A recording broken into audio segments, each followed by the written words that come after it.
Chapter 14, Parts 1 and 2.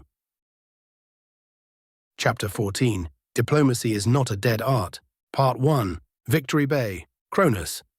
I awoke suddenly, lying on my face and feeling that something was amiss. There was an echo of something in the back of my head, and whatever it was, I clearly felt its absence. Another odd thing was that my mind was clear and aware. There was no trace of drowsiness. In fact, I felt rather well. Much better than the last few times he awoke after nearly getting myself killed. Something small and warm shifted at my side, sending odd sensations all over my back. I turned around and my whole back moved, shifting and twitching in unfamiliar ways.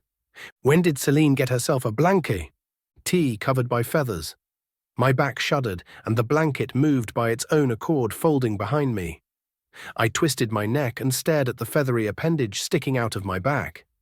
There were two of them. Those must be some excellent drugs. That or the Eldar got me with poison, I concluded. The wings on my back twitched and I could feel them. It was a very strange, yet somehow familiar sensation. Those must be really good drugs. I'm seeing the wings too. Charlie's familiar voice came from behind my back. I shifted to look at him and my wings hit the wall, sending a dull sensation of pressure running up my spine.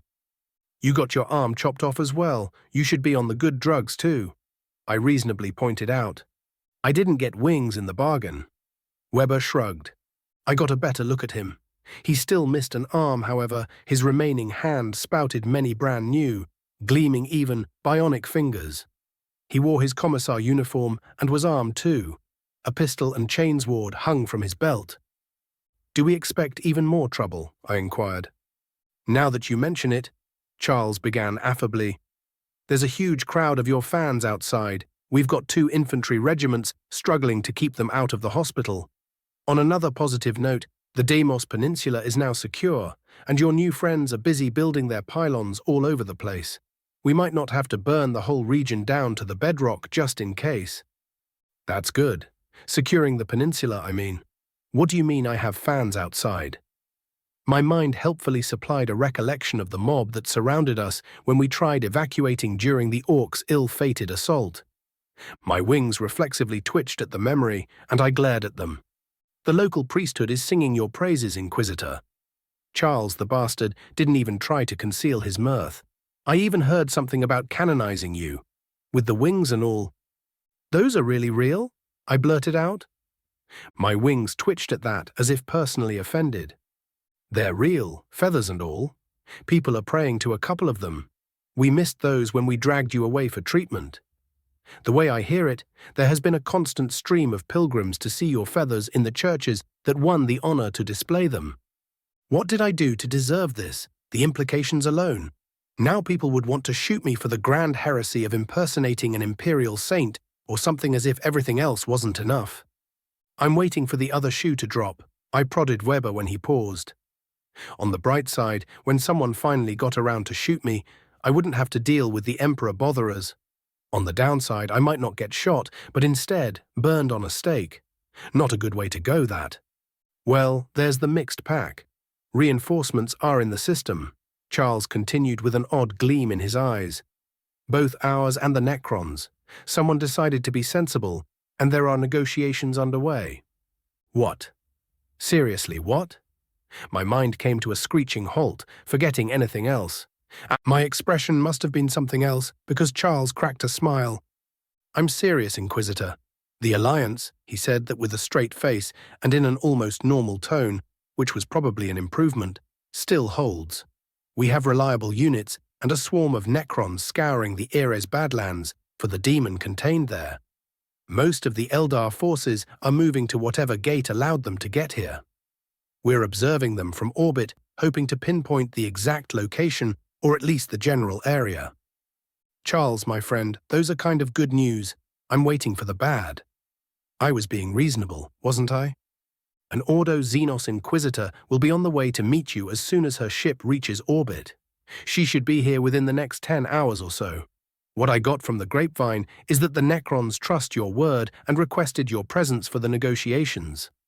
Ah, that made sense. This way, the Inquisition would have an adamantium-clad case, allowing them to deal with me as they saw fit. It was probably because whoever got first was a stickler for protocol. He was likely from the Ordo's primary, dealing with the hell on earth that was the administratum. I need to get myself a bath and try to be presentable then. I looked at the wings. The damn things decided that now was the best time to unfurl, showing exactly how large they were. The room struggled to contain them. More curiously, hitting the walls and ceiling didn't hurt at all, there was just some pressure. Even odder, the wings somehow failed to smash all the things they brushed against, including a lot of medical equipment. At least Selene kept sleeping through everything. Probably a good sign. It's all taken care of. Your friend Scipio had a few of his people modify a few sets of clothes for you. Your armor as well. However, for the time being, the back will be exposed, and it couldn't be sealed, Charles explained. Did you draw a short straw or something? Everyone else is busy filling up after-action reports, keeping the faithful at bay, or preparing for the Inquisitor's visit. I'm currently on very light duty. Besides, someone has to look after you, Inquisitor. You keep getting yourself in these situations. Charles waved at my wings. I glared at them, and they furled back behind me, no longer trying to fill up the whole room. Taking a shower when you have a pair of wings stuck to your back larger than the small bathroom you had available was an experience I don't recommend. At least the damned things appeared pristine. I didn't want to think who had the duty of cleaning them up after I passed out. At that point, it hit me that I should be freaking out because of the damnable things. In fact, Charles and everyone else should be in a similar state as well. What the hell was happening? Charles, I shouted from the bathroom, you don't seem particularly bothered by those. I trailed off as if saying wings aloud would somehow make them more real. All things considered, they're very nice wings, Inquisitor. They are also rather low on the list, just the most obvious. Weber deadpanned. There's a list. Of course, there is a list. There are all kinds of lists in the Imperium. It runs on bureaucracy. Which list? Elaborate. The list that qualifies you to be considered a living saint, Inquisitor. I choked at that. What in the Emperor's name did I do this time? An hour later, I sat in a far corner of the hospital's mess hall, my wings stretched behind my back, hugging the wall and ceiling. Almost everyone present, patients and Medicae alike out for a bite to eat, stared at me with reverence and hope. I couldn't blame them either.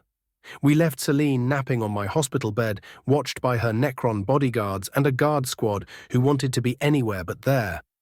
The mess hall was far enough from her range that I could easily touch the warp on the way there. The consequences were profound. Everyone moved out of our way, making the sign of the Aquila at us and muttering prayers. That only got worse when soft golden light glowed from behind me. A glance told me that now my bloody wings acted like damn street lamps, painting a great "please shoot here" sign. I could constantly feel the barest trickle of divine power flowing my way from far away. Thin strands coming from the faithful praying in my name supplemented it, and almost all that power burned away, keeping demons at bay and calming the warp in my vicinity. I would have to test it. However, I was pretty sure I didn't have access to much more raw power now compared to before. When we got in line to receive food, it struck me again that things weren't returning to normal anytime soon. Before, unless I abused my dubious rank as an Inquisitor, which I avoided like Nurgle's gifts, no one batted an eye in similar circumstances. Acting as one of the troops helped my standing. Now, despite my protest, everyone fell over themselves to get us to the front of the waiting line. The line transformed into one of the wounded troopers and Medicae standing straight, heads bowed over the sign of the Aquila and praying fervently. All the while, most of them stared at me in a very disturbing manner. It took a lot of coaxing to get them to try and act as we weren't a freak show to gawk at. People still gawked, but tried to hide and ate a bite or two between watching me almost starstruck. I'm making an educated guess. It is going to be much worse when we go outside, I whispered to Charles. He sat with his back turned to the rest of the mess hall and smirked at me. Orders from General Alexander. We're to warn him before you show your feathery ass to the raving masses so he can scramble heavy reinforcements. That was commendable. Some of those looks were similar to what I imagined a gang of Slaaneshi cultists might give a blushing virgin. Not a good thought, that. You promised a recording explaining, well, this. I nodded at my wings. They flexed again, sending pulses of soothing radiance all over the place. "Yes, that. Corporal Santos, the data slate, please," Weber requested. "It's right here, Commissar, sir." The stormtrooper acted and sounded all professional. A cursory glance his way, and I could feel his awe and devotion. That was one man who followed me to hell and back. Now he was ready to do it again. He might, in fact, be gleeful for a repeat performance. If anything, the rest of my stormtrooper detachment was even worse. I grabbed the data slate, got my credentials recognized by its systems, and ran the video file dubbed Play Me. What I watched was straight out of a bad patriotical holovid made by people who had drunk all the Kool-Aid to the point the propaganda department might call them to tone it down a notch or 10. The golden radiance surrounding the mob was a particularly nice touch, I thought. Then the survivors tearing the orcs to pieces in a short-lived orgy of violence was something else. "Please tell me that this is some sick joke," I whispered. "I saw it with my own 2 eyes, sir," Weber answered deadly seriously. "I felt the Emperor's touch when he on Holy Terror blessed you, and so did everyone present. This," he waved at the data slate, "is the real deal." Charles looked intently at me. "You're the real deal, sir, and if I may say so, it is richly deserved." I nodded dumbly. I had the nagging suspicion that the Inquisition and other assorted imperial authorities might have something less than flattering to say about this. Part 2. Victory Bay. Kronus. It says a lot about my state of mind that 4 hours it didn't properly register that I needed a second bionic arm. I did have some time to get to grips with the fact that I lost both arms and more in about a week or so since my first and perhaps last deployment began. A single arm and the wings made showering awkward. However, as it turned out, I hadn't gotten to grips with my status. I was in denial, and my new powers helped with that. I noticed this while eating lunch, trying very hard to ignore the stares. Who knew everyone had more reasons to stare at me beside the bloody obvious wings? That simple fact dawned on me suddenly. It finally registered after I stabbed some kind of unfamiliar green vegetable and raised it towards my mouth. I held the fork with my missing arm. Well, not exactly. There was a faint golden-tinted outline of an arm where I expected it to be. "That's interesting," I concluded and kept eating. "Did you notice it just now?" Charles exclaimed. I didn't know I was doing it. I stretched the ghostly arm, and I could almost feel my muscles flexing. I need to get myself a new one before things get awkward. Like if Celine turns up while I'm not really holding anything of value. "I'm sure your Mechanicus friends would oblige you, Inquisitor." "Maybe." I shrugged. After lunch, it was time for proper medical examination, while General Alexander mustered more infantry. If I strained to hear, I could almost perceive distant chants coming from outside. The troopers would have a lot of time to set up, because I spent the next few hours being probed, prodded, examined, measured, and scanned. One of the general's psychers turned up as well. It was Gordon, the man in charge of the colorful group of mindfuckers. The prematurely aged man stared at me with bright eyes and a smile that was the next best thing to disturbing. It wasn't quite there yet, but not for lack of trying.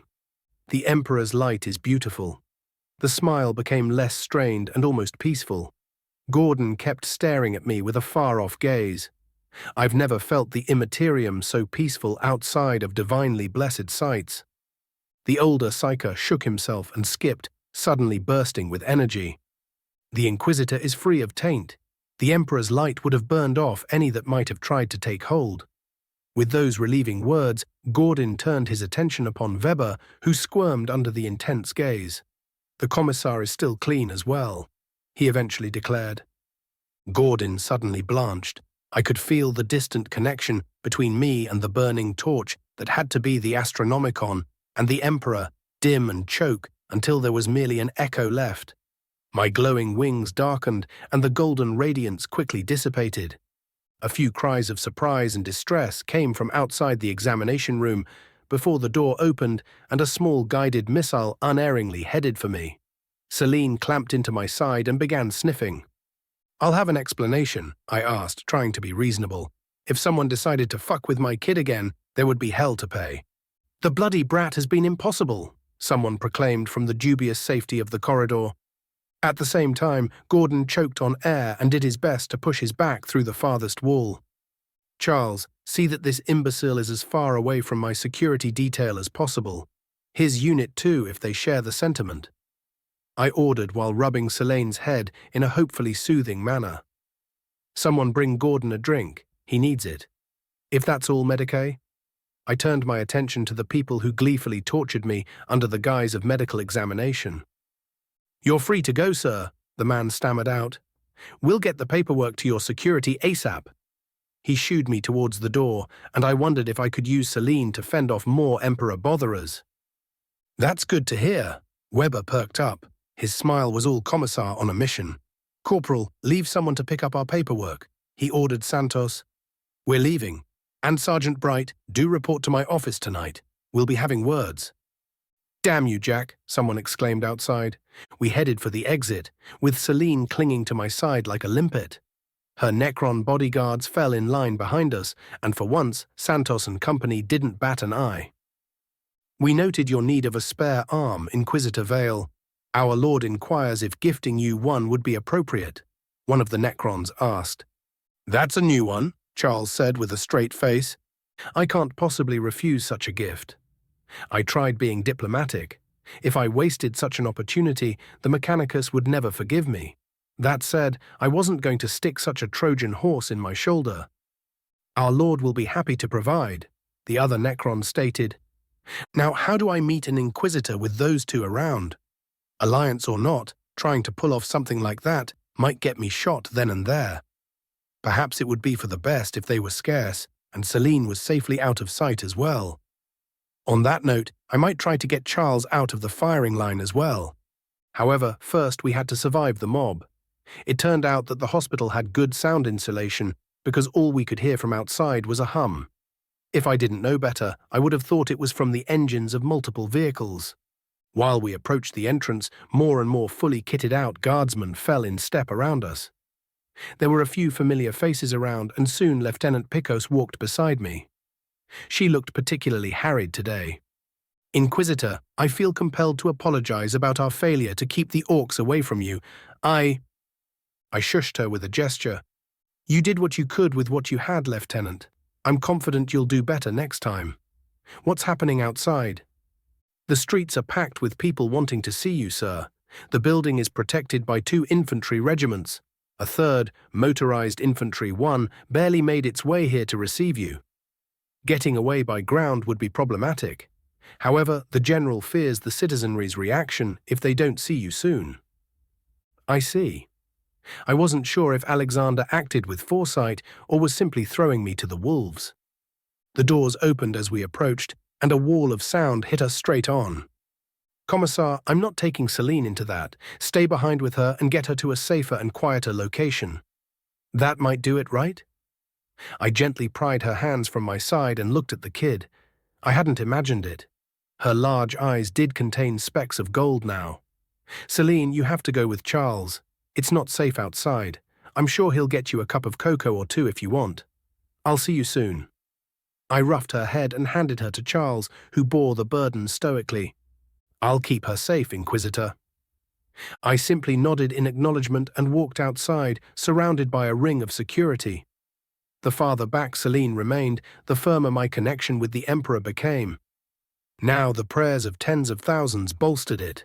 While it was a drop in the bucket, it was still noticeable. I put forth my best smile, thus dubbed Number 1, and waved at the crowd. My wings stretched to their full span, somehow failing to slam into anyone's face in the process. I could feel the Emperor's pure power, the condensed prayers of humanity, radiating from my wings until the soft glow covered me whole. The crowd went wild and strained against the guardsmen, trying to keep them out of the hospital grounds. I rose my right hand high and drew on my newfound power. I wasn't sure how exactly to use it. Fortunately, some things came naturally. Citizens of the Imperium, my fellow humans, I spoke aloud, and my voice thundered above the mob, silencing it. Your devotion to the Emperor is heartening. You should be proud of your faith and never falter in your belief. You have many reasons to rejoice. I kept speaking, and they hung up on my every word. Having this amount of influence was sobering. A single mistake could prove disastrous. As I spoke, I could feel their faith strengthening, becoming more focused, more tangible. A week ago, countless green brutes descended upon us all. They knew nothing but barbarity and destruction. If not vanquished by the valiant members of the Emperor's Imperial Guard, his sons, the Blood Ravens, and the ever-vigilant Imperial Navy, those beasts would have brought ruin to this fine city. They would have slaughtered everyone here for fun. I had them now. The Emperor protects.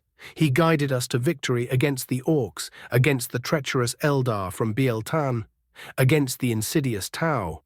Under his light, we defeated traitors and heretics who would have brought us a fate worse than death. Now, we need to rebuild. We need to prepare for future threats, and we must be ready to aid our fellow Imperial citizens in need across the galaxy. Go forth and celebrate tonight. Pray to the Emperor, thanking him for our salvation. Pray for the good men and women who fell to protect you. Then go forth, go to your jobs, and do your best to make Kronus prosper. The following cheers shook Victory Bay to its foundations, and we barely made it to the local starport to meet the Lady Inquisitor. Chapter 14, Parts 3 and 4. Chapter 14, Diplomacy is not a dead art. Part 3, Victory Bay, Kronus. On the way down from orbit, Amberly had a great view of the field where the Orc horde died. It bore visible scars from precise orbital strikes. When her flight got lower, she could see a ravaged landscape, working parties still pilling up Orc corpses in mass graves before incinerating them, and more. During the final approach, the Inquisitor could notice multiple Mechanicus parties salvaging damaged vehicles, mostly Tau. Whatever else, this was a reassuring confirmation that the reports she went over were true, at least in part. Even such a little thing had an impact on her now. Amberly was still trying to process her short negotiations with the Necrons. The aliens were polite, almost reserved, nothing like what she imagined them to be. It was a stark contrast with the silent killers she was familiar with. Most startling was the fact that the Alliance still held. There were no reported incidents of xeno-aggression from Kronus. The Eldar were retreating, and indeed, they have been present. Her ship's sensors could prove that much, observing the tail end of a grav tank column as it vanished into the mountains. Even now, many auspexes and other instruments were focused on 25 walkers heading the same way. That was disturbing and unusual enough, even if offered precious opportunity to gain intelligence. It was all the Necrons operating openly that greatly concerned Amberly. There were many of their drones flying above Victory Bay and several bordering provinces. With the warp event above the Deimos Peninsula dissipating quickly, orbital observation revealed the Xenos busy at work, building more of their pylons. If those worked as advertised, she knew many Inquisitors who would gleefully commit mass murder to get their hands on them. She wouldn't be able to blame them either. The ship's auspexes couldn't observe the Necron stronghold. The whole mountain range showed only a green haze when someone tried to scan it. If that wasn't ominous, Amberly wouldn't know what would be. Her transport finally landed, surrounded by its escorts, and her party disembarked. Amberly patted her pilot on the shoulder in appreciation and disengaged herself from the back seat of the modified interceptor she rode down. She put the helmet on the seat and got out, then quickly disentangled her hair. It didn't like helmets very much. Vale's retinue quickly formed around her, with Mott gently guiding their Psyker. Raquel could barely stand and cried tears of joy. "I can see his light. It shines true," the Psyker babbled. Perhaps bringing her down here was a mistake, Amberly mused. It's time to find the truth. She muttered quietly and headed towards the far end of the landing pad. There, a platoon of the guard waited for them at attention. They were half the way there when the armored doors separating the landing pads from the rest of the facility slowly began to open, revealing a golden glow. "It comes forth," Raquel exclaimed. "Rejoice, my friends. Behold divinity." Not a good sign, that. Amberly saw Mott's right hand vanish in his robes to grasp the hilt of a blade, ready to deliver the Emperor's mercy. Simeon and Zemelda fell a step back, readying weapons as well. Good. The acolyte was learning, and the former commissar was at his efficient best. Vale left Raquel in their care and looked forth at what awaited them. A well-outfitted guard unit briskly marched forth, spreading out. A tightly knit cluster of stormtroopers followed, backed by a man with the distinctive uniform of a commissar. Amberly barely noticed any of them. It was the man who they guarded that caught her attention and made her breath hitch. Those wings were real, and they blazed with a golden aura. This was the moment of truth. They were either in the presence of the Emperor's chosen, in which case Amberly's life would become tremendously more complicated, or they would be fighting for their lives and souls against a demon host. The soldiers standing at attention shifted, making the sound of the Aquila at the passing group. The winged man waved at them with a smile and focused his attention on Amberly's retinue. His eyes studied each one of them in turn while the two groups closed the distance. As they grew closer, one thing became clear: the potential saint was tired. It was obvious if you could look him in the eyes and go past their shimmering glow. Inquisitor Vale? Inquisitor Delcatar Vale, former acolyte of Lord Inquisitor Requista. The man introduced himself. It's good to receive some sorely needed support at last. We need to talk. That we do, Inquisitor Vale. Do you have a place in mind? General Alexander's HQ is nearby. I'm sure he can spare a secure room for our discussion. He looked at Raquel and shook his head in what might have been exasperation. It would be safer to hold discussions on my ship. More private, too. Amberly offered a sultry smile, wondering how he would react. I'll have to decline, though I'll appreciate a tour at a later date if the situation permits it. Vale grimaced, keeping an eye on Raquel. I'll recommend getting her in range of our test pylon. Being in an area where the barriers against the Immaterium are much stronger might do some good to your Psyker. You know what's wrong with her? Amberly inquired. Of course he knew. He was the source of it. The only question was if it was a benevolent incident or a malevolent one. Vale's wings twitched in what might have been an annoyance. A moment later, his voice confirmed it. People around me have funny reactions to the Emperor's power flowing through me. That and the fact that it calms and cleanses the warp in a small area around me. Apparently, it is an experience that takes some time to get used to after having to deal with its usual miasma. That almost sounded plausible. It was also insane and probably impossible. The odds of things turning out all right declined by the moment. Inquisitor, someone shouted, creating a commotion at the spaceport's entrance. This was it, Amberly decided and prepared to act. Around the Inquisitor, her retinue picked up the clues and was ready for action. This had to be a brave soul, risking life and limb to get a warning out. Amberly was ready to give the word, cursing herself for entertaining the thought that this wasn't a worst-case scenario. Scipio, what's now? Vale's long-suffered voice gave her pause. Don't you have enough things to study and fix? A tech priest appeared. His red robes billowed from the speed he moved at, and soon the Mechanicus agent stood beside Vale. You can help. You must. It's the crowd. They're keeping us from the relic. That was both an unhelpful and ominous explanation. Scipio Row 11, Vale barked, and his wings fluffed out in a threatening display. Compose yourself and act with the grace expected of one who represents blessed Mars. Vale paused. Get yourself together. You're embarrassing the Adeptus Mechanicus in front of two Inquisitors. For the first time, Scipio Row 11 turned his hood their way. He stared at Amberly's retinue for a moment, then looked back at Vale. We've been scanning the site where the Omnissiah blessed you as it is proper. By the motive force, it was even more of a blessing we believed. We detected a large object buried right where you arose to smite the orcs.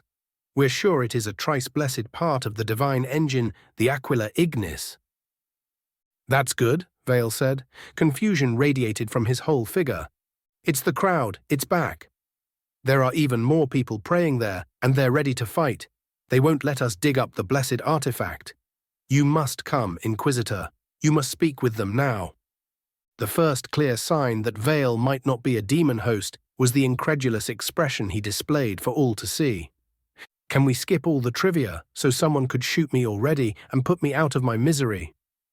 The potential saint groaned loud enough that everyone around could hear him. This had to be one of the oddest saints or demons in the galaxy, Amberly decided. Why would anyone want to shoot you, Inquisitor Vale? She asked, faking naivety. Amberly earned herself a despondent deadpan look. Even the wings dropped, though their radiance didn't diminish. Truth be told, under the glow, Amberly had a hard time believing this could be a demon possessing some poor bastard. Naturally, that only made her feel more suspicious. Where do I start? Let's go stop the locals and the Martians from killing each other. I'll answer your questions on the way. Then you can shoot me, so all of this could be yours to deal with, Vale declared. That certainly wasn't demon-like behavior. Lead the way, Inquisitor Vale. Start from the beginning. You really want the long version? The man gave her an incredulous look. Of course she did. I insist, Amberly pouted. As you wish. Well, it was about 60 million years ago when the Necrothea... Vale began speaking of things that were either beyond classified or no living being had a right to know in the first place. Sometimes both and more. All Amberly could do was listen with sick fascination while the insane man ignored her choked demands to shut the hell up. Part 4, Bridge Necron Battlecruiser. Scythe en route to Kronus. The negotiations with the humans went better than anticipated, Amarkan concluded. They weren't shooting at each other. The humans and their Imperium might yet prove useful. They could be a shield against some of the new threats rising in this age, or a sword aimed at old problems, like rival dynasties, or Aeldari, devolved Krork infestations, and more.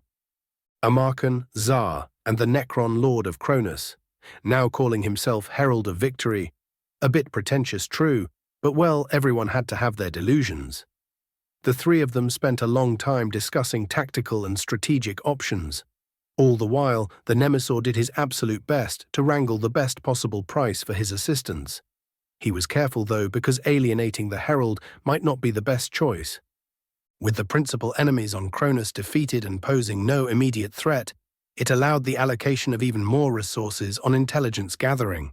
Most of the local human systems were relatively easy to penetrate, even though many did require physical access.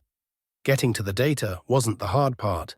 It was doing so without being noticed and leaving no trace of intrusion. There was no reason to rile up the poor primitives any more than they already were. Doing so might be counterproductive after all. Those efforts did offer a lot of priceless data about the state of the galaxy, even if not all of it could be trusted.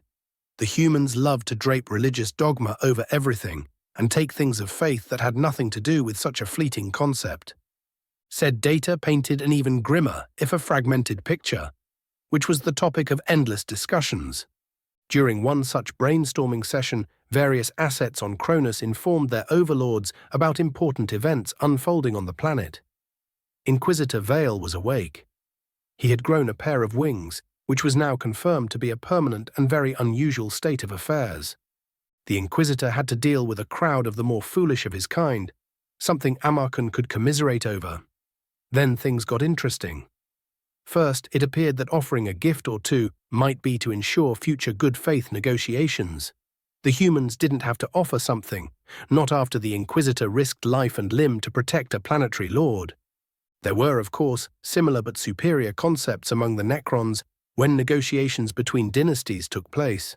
It was almost nice to see the primitives did show the occasional glimmer of proper civilization.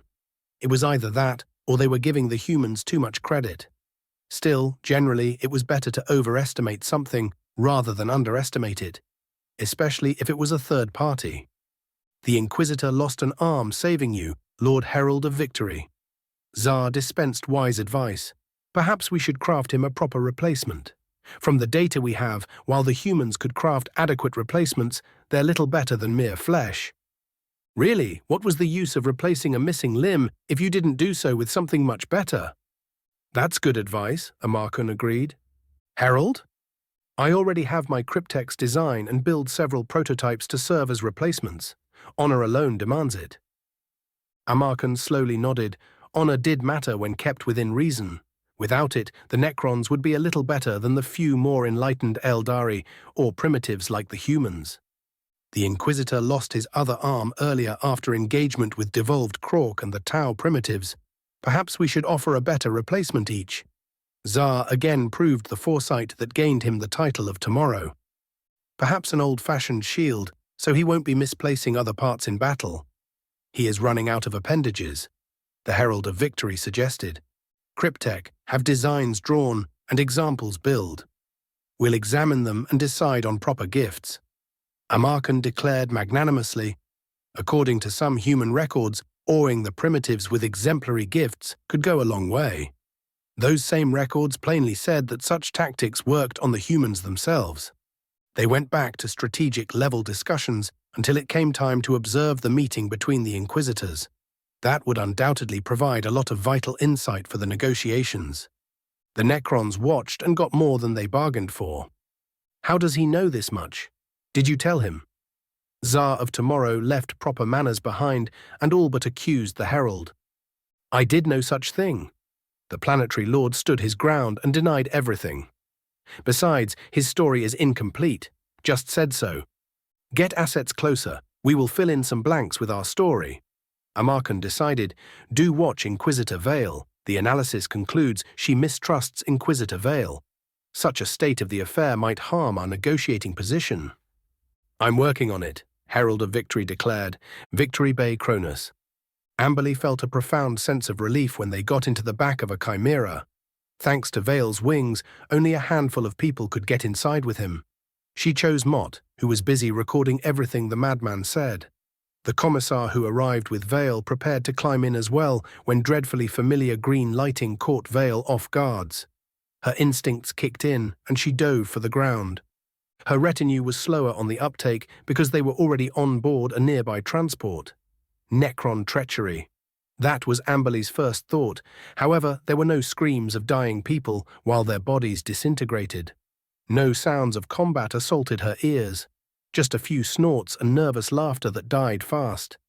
Did you have to startle the good Inquisitor? Vale demanded, just as a wave of something wrong and foul hit Amberly. Was there a demon of Nurgle here? She rolled to her knees and looked wildly around.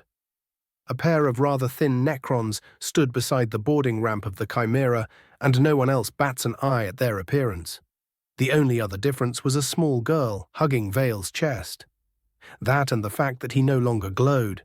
His feathers were just snow-white in color now. Amberly's mind raced to figure out what in the Emperor's name just happened. Our Lord, Herald of Victory, deemed it fitting that we joined you to fill up missing parts of your story. Mott, bless his scholar soul, nearly jumped in glee even if he looked a bit ill. We couldn't leave our charge behind. The other Necron conversationally pointed at the child hugging Vale. Everyone, this is Selene, the greatest pariah in the sector, honored kneecaper, the bane of demons. Finally, Amberly's mind kicked in high gear.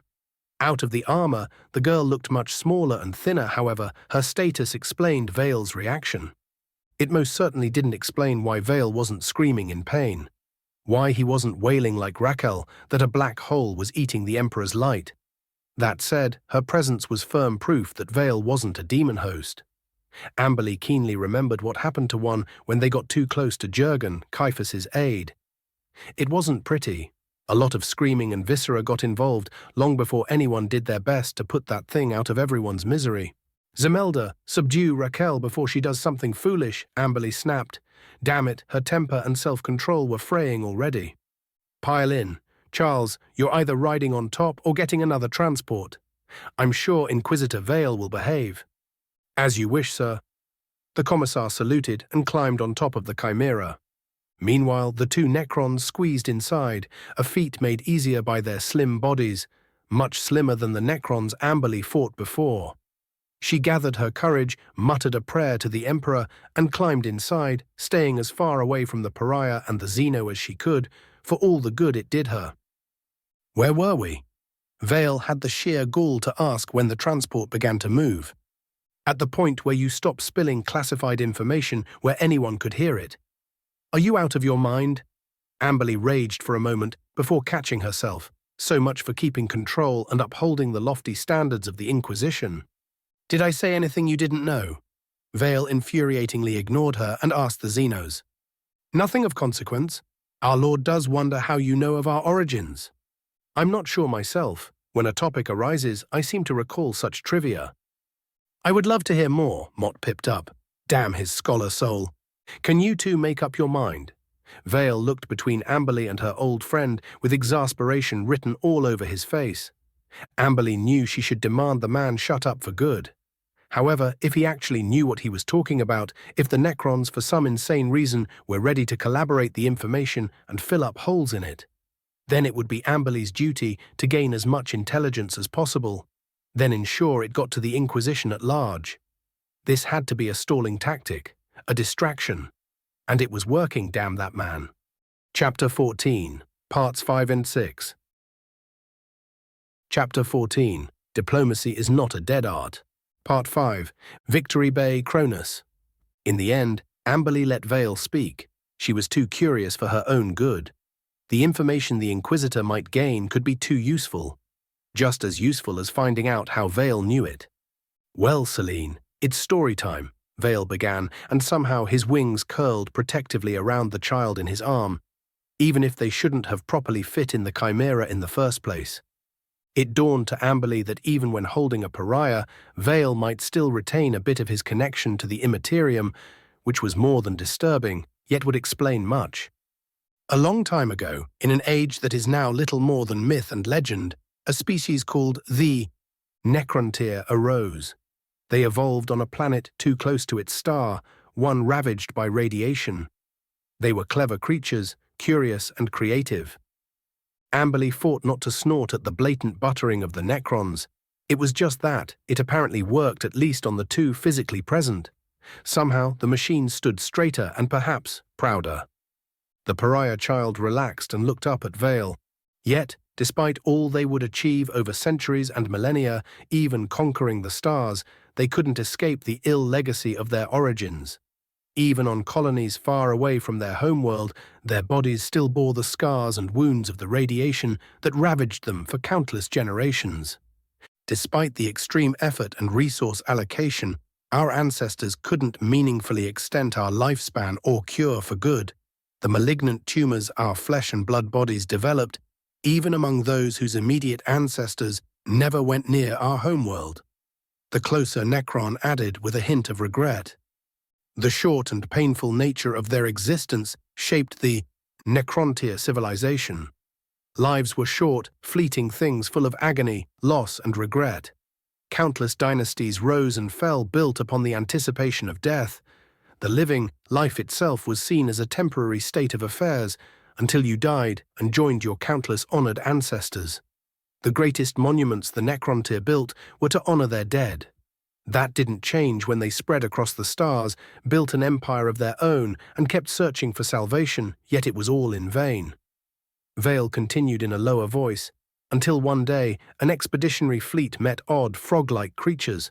Those were the Old Ones, perhaps the first sentient life to arise in our galaxy. They were immortal, their bodies suffered no disease, no tumors ever ravaged them.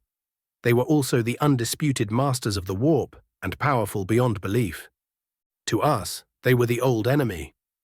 There was no mistaking the hatred in the Necrons' voice, nor was the emphasis they put on were. The Necrons won the inevitable war. They were still here, weren't they? We lost everything because of them and our old leader's folly. At first, the Necrontyr rejoiced at their find. They saw in the Old Ones a way to escape the ills plaguing their flesh, and they asked for help. Vale grimaced. They were denied and ignored. For what use did the Old Ones have for such wretched creatures? He said bitterly, and the Necrons nodded in unison. That couldn't have gone down well. Caractacus pipped in, demonstrating that he wasn't so engulfed in recording everything that he couldn't even offer the odd comment. Knowing him, soon he would be in his own world, happy as one could be. It did not. The Necrons chorused again. No, it didn't. Vale continued. At last, the Necrontyr had salvation in sight. They could no longer suffer the protracted death of loved ones. No longer they burn out so quickly and fade away. Their leadership assembled a battle fleet and sent it to the closest known Old One world. They once again requested help, and when ignored, they demanded it. Vale glanced at the Necrons. We aren't sure what exactly happened then. One surprisingly admitted. Who shot first or why? What we know is we lost that fleet with all hands. A brutal war followed one we could not even hope to win. The Old Ones tore every single our colonist from their homes packed them in our remaining ships, and transported them to our home system. Anyone who attempted to leave was destroyed. They condemned our civilization to a slow, agonizing death. Unmistakable fury dripped from every word. It was really impressive coming from a Necron. And then the star gods came, the Citan. Vale continued the story. One legend says that the best remaining. Necrontyr scientists lured them to their system in an act of desperation. Another claims that one of the Citan went there through their own devices. He paused, but I'm getting ahead of myself. What was Citan? They were as ancient as the old ones. They might have been even older, who knows? Initially, they were vast beings who would spread over the surfaces of stars to absorb solar energy to feed themselves. Eventually, they learned to create and use wings to travel to other feeding grounds. Make no mistake, the Citan were parasites, feeding on the stars themselves. They came in our lowest moment and offered the salvation that the old enemy denied us. Both Necrons spoke as one, using a different voice. In their desperation, our leaders made a terrible bargain. Inquisitor, there is one thing we know for sure, for we were there at the end. It took millennia of imprisonment, of our technology failing due to lack of resources, of our people dying preventable deaths, for the last of the silent kings to act out in utter desperation. He struck a bargain with the Citan, saving and condemning us. We don't remember how we first met them. It could have been an accident or deliberate act. We've been studying the stars long before we could reach them in futile attempts to protect ourselves. I can believe we first learned of the Citan long before making contact with them, long before that fateful bargain. In the end, a bargain was struck. Vale nodded. Biotransference was the price for new bodies, technology to match the old ones. Who the remaining? Necrontyr then hated with unparalleled passion. The Citan were the power of the stars made manifest. With them on our side, we could reclaim our empire. We could wreak vengeance upon the old ones, and thus our leaders struck the bargain. They offered a body crafted by our best cryptex to a Citan. It was a splendid construct of living metal, the then current generation of necrodermies. The Citan compressed their inconceivable power and minds into the bodies we provided. It was then that one of the reforged Citan asked for an audience with our last king. The deceiver received it. At that point, the Necrons trembled in fury. Little did the silent King Sarek know what he faced. He fell to the lies of the deceiver. Little do we know of the lies spoken, less about how much of them might have been true. The deceiver's words swayed Sarek. The bargain was struck. It took a year of debates and deals, yet we took the poisoned pill, as you people say. The Citan were masters of the physical universe. No law of it was a secret to them. In a blink of an eye, they helped the Necrontyr upgrade their technology and abate the chronic thirst of resource the remnant of an empire suffered. They rebuilt, armed with state-of-the-art weapons and ships. Suddenly, they were peers of the old ones, ready to exact vengeance. It had been in the twilight days before the war in heaven began that the Citan offered one last gift to the Necrontyr. Biotransference, our salvation, our doom, our origin. This had to be the Necron Lord speaking through his minions. They offered to replace our ravaged bodies with the living metal that made their own. We would discard weak flesh, stand strong in our new forms, and be free to pursue vengeance without constraints. The Mechanicus would gleefully approve, Amberly noted in a daze, then a terrible revelation struck her. Right here, before her stood the pinnacle of evolution as far as the tech priests were concerned. A whole species that had managed to discard their flesh and replace it with machines. And it was a bargain that had a mixed reception at best. The bargain was sealed. We gleefully walked to our doom, rejoicing at the prospect. The Necrons thundered. The great biotransference process began. They added in a sober, subdued tone. Our own cryptex built the colossal biofurnaces that would reshape us. Countless people eagerly toiled and died for the salvation of all the others. And when it was all ready, when everything was in place, we walked inside those abominations by our own free will. We were stripped of flesh and soul, gaining these bodies in the bargain. Only a handful of us retained a shadow of who we were. and the only thing left to unite us was the burning fury we had for the old enemy. We couldn't even conceive of turning upon our new gods, on those who betrayed us. The Necrontyr died, becoming merely a memory. The price of physical immortality was steep. The Citan feasted on the souls of the Necrontyr and had an army of soulless servants to throw at the old ones. The star gods hungered for more souls and unleashed their new army to bring them slaves to consume. Thus begun the war in heaven had. Covering just the highlights would have us stay here long after you are dead of old age and dust, humans. It was a long war. A war we won. It was a war where the old enemy created the Aeldari and Krork as expendable troops to face us. It was the war in which the old ones crafted those you now know as Khorne, Nurgle and Tzeentch as a weapon of desperation. It was a war we won, yet left us as pale shadows of what we were, but that is a story for another time. We've arrived. Amberly stared speechless at the Necrons, busy re-evaluating everything she knew about galactic history. If this was true, if the Necrons really fought the ancient Aeldari Empire, orcs, and those who might have created them. Her mind spun, jumping to conclusions based on everything she learned as of late. Then, perhaps everything in the reports was true. Perhaps the Necrons held the key to bring true death to demons and calm down the warp. And if that was the truth, there was scarcely a price the Imperium wouldn't be willing to pay to gain those secrets. Yet it might just prove to be a price the Imperium in its current state couldn't afford to pay without grave consequences. Part 6. Victory Bay, Kronus. There was a method to my madness, I thought. The more I examined my situation, the more certain I became that my days were numbered. Even the Emperor's blessing wouldn't help much in that regard. After all, one of the few better things than a living saint causing waves was a dead martyr. In that regard, the best thing I could think of that might stave off my impending execution was to give Inquisitor Vale enough information as to tempt her not to shoot me out of hand. Hopefully, while doing that, I might recall something that would be useful to humanity in the long run. After that, all I could do would be to hope that the Inquisition wouldn't fuck up by the numbers.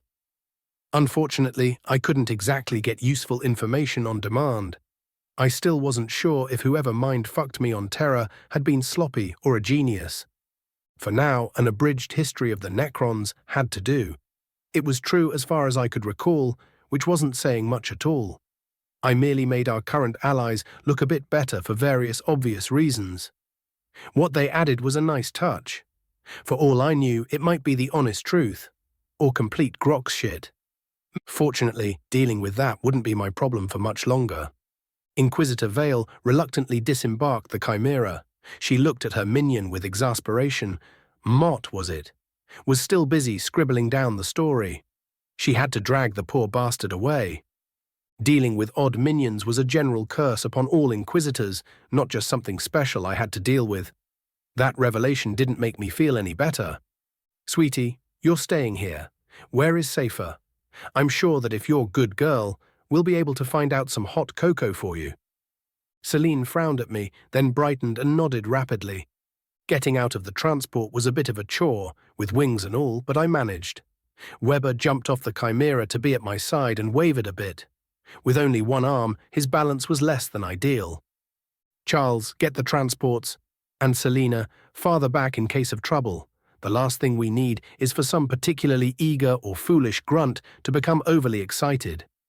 Yes, sir. Weber saluted smartly and barked orders. Scipio hurried to join us, while Inquisitor Vale ushered her scribe in one of the chimeras and left him to look after her psyker. The thin, reedy woman still looked out of it.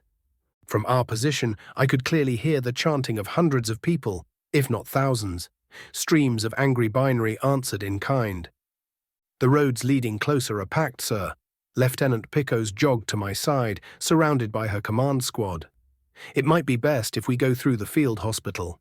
She pointed at the rows of prefabricated structures covering most of the park in front of us. I've informed General Alexander. He has units on standby to intervene. However, he'll appreciate a peaceful resolution, sir. I'll do what I can. Then hurry up, Inquisitor. Scipio bounced off the ground. Recent scans confirm with 89% certainty that we've got a blessed hellstorm cannon. We must retrieve and properly sanctify it. The Omnissiah demands it. He showed us the path. I glanced at Inquisitor Vale, struggling with the desire to ask if really all cogboys were like this, or worse, or if this was just my luck acting up again. I abstained from making even more of a scene and walked forth. Behind us the convoy moved away, and soon I could sense the warp clearly. Power filled me, physically refreshing me. However, my mind was another matter. Once again, wounded and Medicae alike stopped in their tracks to watch the show. More bows, prayers, and signs of the Aquila followed. So much so, I was tempted to check if the Sanguiner came early this year. At least we managed to make our way through without anyone trying to stop us, and soon a painfully familiar sight greeted me. The scene was almost identical, just less scared, shouting and running. To compensate, there were many more people around, including a large contingent of angry Martians brandishing everything they could with angrily twitching mechadendrites. The mob quieted down in a hurry once they saw my approach. The blessed silence didn't last. Within moments, a few thousand people fell to their knees and began praying, while others waved small flags and chanted my name. Vale, Vale, Vale. The Inquisitor, victory. Ave Emperor. The saint is back. Fuck the toasters, one enthusiast cried out, making everyone pause in confusion before they went back to the insanity. Do you see, Inquisitor? Scipio quivered with righteous fury. Make them go away, he half demanded, half pleaded. One of these days I'll be back to dealing with issues where shooting everyone involved might be the prudent thing to do. Either that or Vale and her colleagues will stop dancing around and put me out of my misery, damn it. Meanwhile, I had to keep dealing with shit I wasn't qualified for. My fellow citizens of the Imperium. This time, I didn't even need to think about it. The radiance filling me jumped to obey, and my voice thundered like an earth-shaker barrage. Everyone finally shut up, instead of acting like the Emperor-bothering bastards they were, and paid attention as if I was about to speak the Imperial truth. I would never presume to speak for the Emperor, even if it was kind of in the job description of the Inquisition.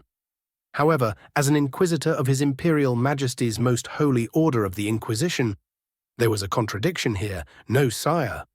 Neither any trace of playing up for Vale and her retinue on the distant chance that she might consider not shooting me. The Emperor knew anyone trying to sell the story of what happened on Kronus to me would earn themselves a firing squad for not trying hard enough to properly bullshit me. Or for trying too hard. I noticed myself pausing and pretended it was because of the gravitas the name of the Inquisition carried. As a humble servant of the Inquisition, I continued, as if I didn't slip up in my own mind for a moment, I must look at facts, temper them with pious faith, and act accordingly. I wasn't sure how anyone could hear what I said with a straight face. Vale managed to do it. The toaster fuckers didn't count. For all I knew, any faces they had on display were fake. The mob? It exploded in cheers as if I was going to piss off the Mechanicus, in general, any more than I already did, when they were vital in order to make my impending doom, not a waste. The facts of the situation are obvious. The Emperor, in his infinite wisdom, I made the sign of the Aquila and lowered my wings in a sign of respect, an act mirrored by thousands of people I could see, decided to bless us all right here. Thus, he on Terra made it a holy sight. That much no one should be able to argue. My wings fluttered open to maximum reach, and golden light bathed everyone in sight. I gestured at the feathery ornaments I got stuck with for my trouble. This is a constant reminder of his grace. This is a fragment of his divine power. It was no coincidence that the Emperor chose this place to bestow his blessing. In his wisdom, he not only saved his people from the green barbarians, but the Emperor also pointed us at a sacred relic of the Adeptus Mechanicus. The relic is the weapon of a divine machine that fought to protect Kronus 10,000 years ago, and with the blessing of the Emperor, it shall do so again. Wise is the Omnissiah, the toaster fuckers chorused as well. Blessed is his chosen. Will you be good citizens of the Imperium and pious servants of the Emperor? Will you allow his servants, the adepts of the Mechanicus, to retrieve the blessed artifact patiently waiting below our feet? I demanded. There might have been agreement among all the rapturous cries that tried their best to deafen me. Might. It was hard to tell. Even if it wasn't, the way Scipio began to bounce and gleefully chant in binary told me he heard what he wanted to anyway. Now please go home. If you're still willing to pray, go to your local church. Please leave the good members of the Imperial Guard secure the site to avoid preventable incidents. The Emperor does help those who help themselves. I can assure you, the Adeptus Mechanicus will treat the area with the appropriate respect. Isn't that right, Magos Scipio Row 11? I put the cogboy on the hotspot. Misery loves company. Scipio spent the next few moments whistling in happiness before everyone's attention registered. He probably recalled my words from a recording. He solemnly made the sign of the Aquila, which was almost hilarious with all those mechadendrites. Praise be the Omnissiah, Scipio began. He means the Emperor, I pipped up to reassure the crowds. We will, of course, excavate the divine relic with all the care and piety appropriate for such a blessed task. You heard it, my fellow citizens. From the mouth of the most senior Adeptus Mechanicus representative on Kronus, no less. There is nothing to worry about. I hammed it up. The one bright point was that the strength of the faith of everyone in the crowd practically skyrocketed. On second thought, that wasn't exactly the best of news. If they weren't die-hard Emperor botherers before, they were now. Fuck my life, can't I get a break, damn it? What did I do to deserve this? Amberly watched Vale play the crowd, saw their unmistakable religious fervor, and reached the logical conclusion. She had to re-evaluate the threat he represented. No matter Vale's true allegiance, the effort it might take to either neutralize him or bring him in the fold properly would be great. Of course, admitting aloud what she was beginning to believe, that he was indeed touched by the Emperor in unfathomable ways, wasn't an option she could use anytime soon. Doing so would immediately put her on the back foot and severely limit even her theoretical options, much less those she could put to practical use. Shooting the bastard out of hand was no longer a viable option. Amberly looked at the wings and the soothing golden radiance surrounding them. Besides, she kind of doubted that conventional means would be of much use, and she really hoped it wouldn't come down to her last-ditch contingencies because they would be everyone's death sentence. Chapter 14. Parts 7 and 8. Chapter 14. Diplomacy is not a dead art. Part 7. Strike Cruiser Armageddon, in orbit above Victory Bay, Kronus. They don't make them like they used to, Trazyn concluded. The humble collector stalked through the large corridors of the human cruiser. He was disguised like one of their space marines wearing Terminator armor. It was almost too easy to deceive the Bloodraven's computers. He convinced the poor dumb machines that he had returned from the surface due to combat damage in need of fixing, now that the prospect of immediate combat was low. It was really tempting to scour the surface for pieces of art worthy of Solomese. However, the sudden and unexpected arrival of a Markan changed things. That particular Nemesaur wasn't one of the most stable people Trazyn knew. Why, he still wanted to inflict grievous bodily harm, repeatedly at that, to this patron of the fine arts. All over rescuing a few trinkets here and there from pharaohs and Nemesaurs who didn't appreciate them. It wasn't fair, a sad state of affairs Trazyn had to get used to. He walked calmly through the ship, recording everything and carefully scanning for hidden gems. Why, once he stumbled on an ancient Aeldari crown while hiding in an abandoned storage closet. The things those humans can misplace and forget.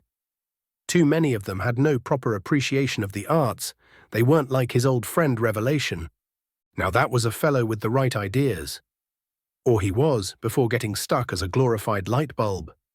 One of these days, Trazyn probably would have to go to visit and offer a hand, or at least a place in Solemnes. Sitting on that beacon all day long for 10,000 years had to be uncomfortable, not to mention boring.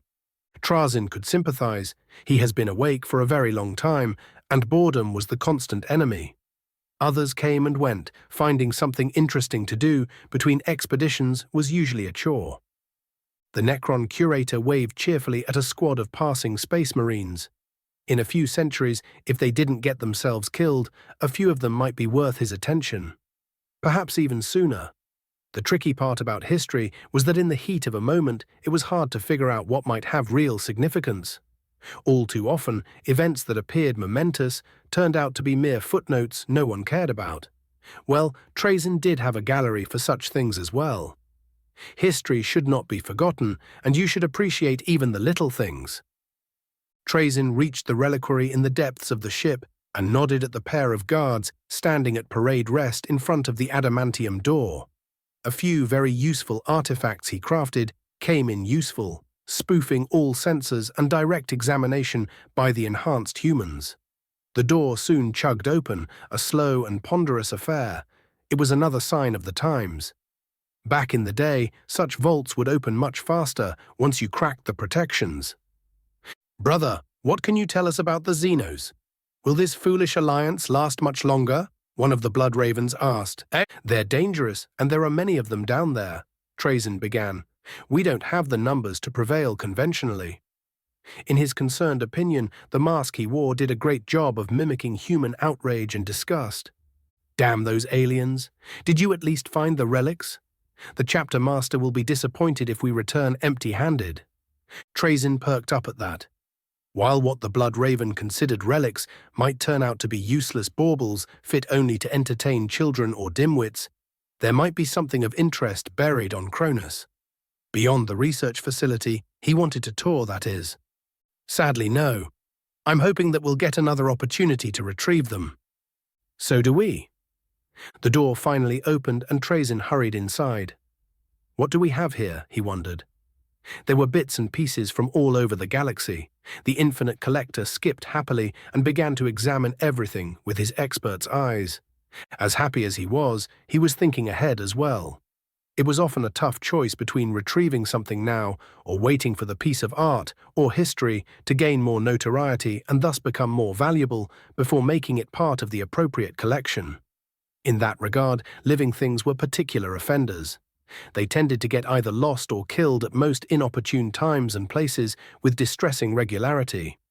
As of late, humans tended to be the worst offenders in that regard. Like that saint holding a bit of Revelation's power. The boy was going through spare parts faster than an unlucky warrior during the height of the war in heaven, and until recently was mortal too. That wasn't a good combination. On the other hand, the boy was a key to making a historical alliance between the Necrons and Imperial humans. That alone earned him a place of honor in Solemnes. Trazen, being the benevolent being he was, would naturally pick up a few of the humans' playmates for better authenticity and to keep him entertained. Let it never be said that he wasn't a good host. The only question was if he should pick him now and make a run for it, or wait for more history to happen. And for Amarkan to be far away. That was important too. It wouldn't do for that boar to figure out Trazen was out and about. General Alexander's HQ, Victory Bay, Kronus. This was the moment of truth. It took a lot of effort, a few more speeches, and a veiled threat towards Scipio to at least keep a veneer of respectability before we could leave. What should have been a short trip turned to the next best thing to a triumph. I had to climb on the roof of a chimera, wave my hands at the citizenry, keep my #1 smile painfully fixed on my face, and display my wings for all to see. Everyone's faith swelled up, and that, unfortunately, meant even more Emperor bothers to deal with. And the ecclesiarchy hasn't arrived yet. None of that bode well, and I was ready for the other shoe to drop when I found myself alone with Inquisitor Vale, her scholar Mott, and a pair of her regular minions. "Can we talk freely now?" Vale demanded. "As long as you're aware that the Necrons are probably listening in real time despite the best effort of the Cogboys." I pointed out the obvious. Vale didn't look happy at that. She didn't feel happy either. I scarcely need to try, and I could almost without issue get an impression of the emotions of everyone affected by my golden radiance. It was a nice perk that Inquisitor Vale was conflicted. That was understandable, so was I. I lived through this insanity, and when seeing recordings of what I did on occasions, I had no idea what I had been thinking. I focus on the clean power flowing through me. While it was little more than a trickle, it might be just enough for this. "Inquisitor, if you want a private conversation, this is the way. Thanks to the Emperor's blessing, I can keep the denizens of the warp away from us. If not, say so, and I'll pull back." I carefully projected. I wasn't sure it would work properly, especially considering how lightly I was treading. Vale recoiled at the touch of my mind and reflexively grabbed a weapon. Her minions followed suit and aimed laser guns at my face. The Inquisitor rubbed her face and glowered at me something fierce. "Are you insane, incompetent, or just stupid?" Vale hissed, any semblance of control she had shattering. I knew the feeling. Accepting that I was a dead man walking helped me to get to grips with it. Fatalism for the win. Elaborate. On certain occasions, I can attest to the former. It might be the height of arrogance, but I do consider myself at least somewhat competent. And the latter was just mean. I was honestly expecting that Vale would shoot me then and there. Alas, it was not to be. "You know what? I don't care." She raised her hands in frustration.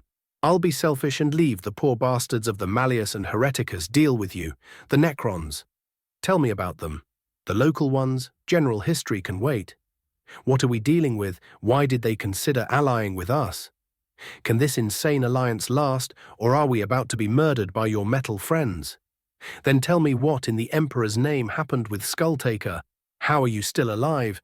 And does their anti-warp tech really work as advertised?" Where do I start? I got a new appreciation of how proper Inquisitors must work. To leave the target to do the heaviest lifting, then claim credit and shuffle the problem on another branch if you decide that shooting it might be too much trouble. That was a devious plot. Part 8. General Alexander's HQ, Victory Bay, Kronus. "You know," Amberly said while nursing a cup of Amasec, courtesy of General Alexander, "now I can almost understand what you were up to." Almost. I looked at the table between us, more specifically, the half-empty bottle laying innocently there. My new state of being might have come with a few unexpected trade-offs. Besides a pair of damned wings with a mind of their own, I couldn't get even a buzz from any normal quantity of alcohol. Draining the rest of the bottle in one go wasn't the best of ideas, no matter how tempting it was. There was a reason for my odd mood. Contrary to popular belief, I wasn't going to get shot for the foreseeable future. The only question was if this stay of execution was going to be a temporary affair, or of a more permanent sort. I was still trying to get to grips with that little fact. Everything was so much simpler when you knew your survival didn't matter because of a death sentence hanging over your head. That led to clarity and options that otherwise would be insane, suddenly becoming palpable. And to everyone's great surprise, those options worked much better than expected. Now it was time to pay the piper, just in no way I anticipated. It was stupid, suicidal, borderline heretical, and treasonous at best. The bloody woman smirked at me, then she jabbed a finger at my wings, which twitched in irritation at the continued disrespect. Obviously, it only worked because, for some unfathomable reason, you had the Emperor's blessing. Now I have to make a presentable imitation of a competent Inquisitor out of you. We can't have people figuring out you've been improvising and winging it this whole time. It wouldn't be proper. It might give the citizenry the wrong ideas, especially when a potential saint is concerned. Yep. On second thought, I might have preferred to get a shot. More importantly, we have to figure out how not to get purged by our fellow Inquisitors when they arrive, or how to avoid stirring up the ecclesiarchy in declaring a crusade or two when there is no need to. Those can get messy. "So you've told me," I pointed out, winning myself a wintry glare. Vale drained her cup, looked longingly at the bottle and shook her head. "I'll keep it for later. With you around, I'll need it." She decided, "First things first. Tomorrow morning, we'll be negotiating with the Necrons. They requested your presence. How do you suggest we play it? You're the experienced Inquisitor. What can we get away with the offering? You saw the pylon. Your Psyker is currently taking a nap below it. That way she isn't raving about your pariah, how you managed to stumble upon her." Vale shook her head in disgust. "Anyway, the Necrons. Play it straight. Do not try any usual political games you might be accustomed to. I don't believe they would take kindly to such shenanigans. While they're advanced, frighteningly so, I'm unsure if they could replenish their numbers at all. From what I saw, and we have a lot of records, they can repair and rebuild many casualties that would be permanent losses for practically anyone else. Despite that, numbers are going to be their greatest issue. For the time being, anyway. We didn't know how many tomb worlds they had. For all we knew, we hadn't seen even the tip of the iceberg. On the other end of the scale, there might not be many of them left. Unfortunately, that wasn't something we could afford to plan around. Amberly Gloomy pointed that out. As far as offers go, we're Inquisitors. Technically, we can offer what we have to. I heard a however in there. In practice, usually our Ordo's dealings with aliens are viewed with universal suspicion. If we offer too much without compelling proof for the people in charge on the segmentum level, they might write us off as compromised and subverted with all that entails. Said proof being, so much for the theory that Inquisitors could do whatever they wanted. While technically true, in practice there were obvious limits and obstacles to overcome. Limited to moderate-scale field testing of the pylon technology away from a Necron stronghold for one. Test carried out by representatives from multiple Forge words at the very least. We're talking about a potential game-changer, with who knows what hidden nasty surprises. Karava, it would be a good starting place for a limited test, I suggested. You said so before. At this time, I can't authorize you to go rogue again. We're both going through Malleus and Hereticus investigation when the relevant parties arrive, being cleared by them, or not remained unsaid, at which point we would be as good as dead. We'll strengthen our case.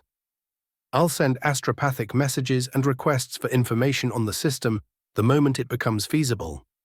That was less than ideal. I hadn't noticed it until very recently, however, there was a slowly increasing need within me to get to Karava. It was like an ever-present itch or a thought that wouldn't leave the back of your mind, no matter what you were doing. Needless to say, that didn't fill me up with confidence about the future. Now, we're going to get through the plan for tomorrow one last time, and then a bit of rest wouldn't go amiss. Amberly trailed off. A keening wail grew more and more, even though we were in a secure room. As secure as the cogboys could make it. It didn't say good things about me that when a painfully familiar lighting discharge lit up the room, I didn't react. Just blinked the emerald glow away from my eyes. "Thy Yev!" screeched the Necron who just teleported inside. It was one of Seleni's bodyguard. It missed its right arm too. "The thief is here," it screeched again. "Raise the alarm. Find it. Shoot it. Stab it. Blow it up." It added aloud, almost roaring. This wasn't the voice of the bodyguard, but that of our local Necron lord. "Can you elaborate?" I asked while Amberly's retinue pilled in, aimed all kinds of weapons at the Necron. "But first, tell me, where is Selene and if she's all right?" I demanded. "It's Trazyn, the thief!" The Necron screamed at me and I nodded. The name jogged something in my mind. However, whatever it was, I couldn't put my finger on it. "Elaborate, please," I asked through gritted teeth. My temper spiked and the power of the warp filled me. "I'm blaming you for this, just so you know," Amberly deadpanned. "You're just as bad as Cephas, if not worse. Your little pariah is all right. Lure got her away." The Necron finally gave me some good news using its usual voice. "Because of this incursion, Lord Herald of Victory and Amarkan the Gatherer request that you conduct the negotiations now before the thief has the opportunity to steal one of you for his collection or otherwise disrupt the alliance. Necron forces are on high alert and hunting for him." I looked at Amberly. "I'm unfamiliar with that entity. That said, we're ready to negotiate. However, we'll require a proper explanation." "Granted." A new voice added just as darkness engulfed the room. A moment later it was gone, revealing several heavy-armed Necrons with very impressive chassis. "We shall negotiate now." The same unfamiliar voice proclaimed, "Our guard is here and hunting. Let me tell you about the greatest and most cursed thief in the history of the galaxy, human. The one who just tried to steal your pariah,